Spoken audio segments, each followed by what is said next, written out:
welcome back to A Web of Stories. We survived making our first video. We actually survived making our second video too, but we didn't like the footage, so we trashed that one, and now we're going with this one. I wanted to do a little book haul. I recently placed an order with Birchbark Books. For those of you who don't know, Birchbark Books is Louise Erdrich's bookstore in Minneapolis, Minnesota. They specialize in Native literature and arts. I personally have never physically been there, but I do like to order books by Indigenous authors from them. And so I got 5 books, my last order that I'd like to share. My first book is the perfect book to get from Birchbark Books, and it is The Sentence by Louise Erdrich. This is actually not for my TBR list. I have read it twice already this year. But as I said, Louise Erdrich owns Birchbark Books, and this particular book is actually set in Birchbark Books, and Louise Erdrich is a character in it, which is very interesting. I love this book. This is probably my favorite book of the year so far. Louise Erdrich has the distinction of being the only author to get 2 5-star ratings from me this year. And my second book club discussion of it is tomorrow night. So I did an audio reread of it recently. Louise Erdrich reads does the narration on that, and she's surprisingly good. I'm always a little wary of when authors, especially fiction authors, read their own books, because sometimes it's not good.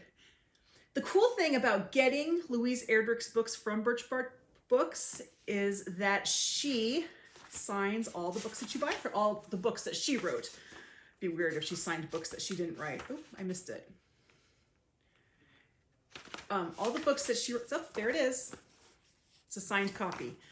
Another really interesting thing about this book is in the back, there's actually a reading list of all the books that are recommended in here, and it's like a 4-page list. It's an amazing list.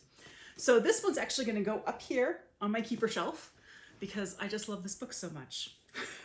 The second book is one I've had my eye on for quite some time, and then I saw Greg at Supposedly Fun talk about it, and he convinced me to buy it, and that is Night of the Living Rez by Morgan Talty. Talty is a Penobscot, he belongs to the Penobscot tribe in Maine, and this is a collection of short stories following a member of that reservation. I think that I am probably going to take a break from my Agatha Christie short story reading and read this one as soon as I finish the collection I'm on. I'm really looking forward to it. It's gotten a lot of accolades this year, and I think it'll be a good book to read.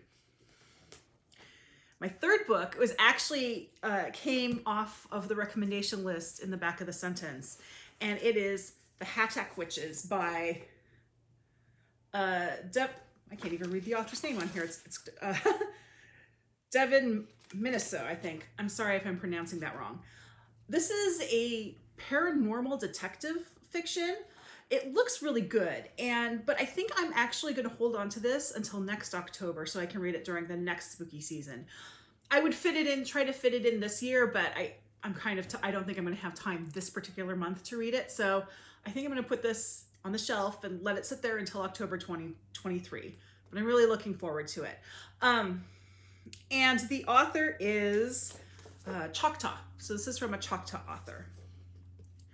The next book I had heard about before, and I was attracted to it because of the subject, not so much because it was a Indigenous author. However, I'm even more interested now that the author is Indigenous. She is a member of the Cherokee Nation, and it's When Two Feathers Fell from the Sky.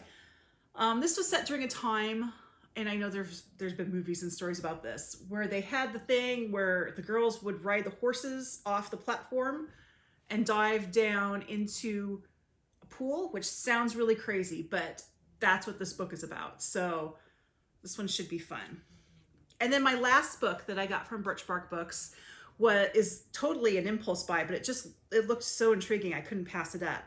And it's Tanya Tagaq's Split Tooth. This apparently has a little bit of everything. It has prose, it has poetry, it's memoir, and it's fiction. I'm not quite sure. It looks like there might be some illustrations in it too. I'm really intrigued by this.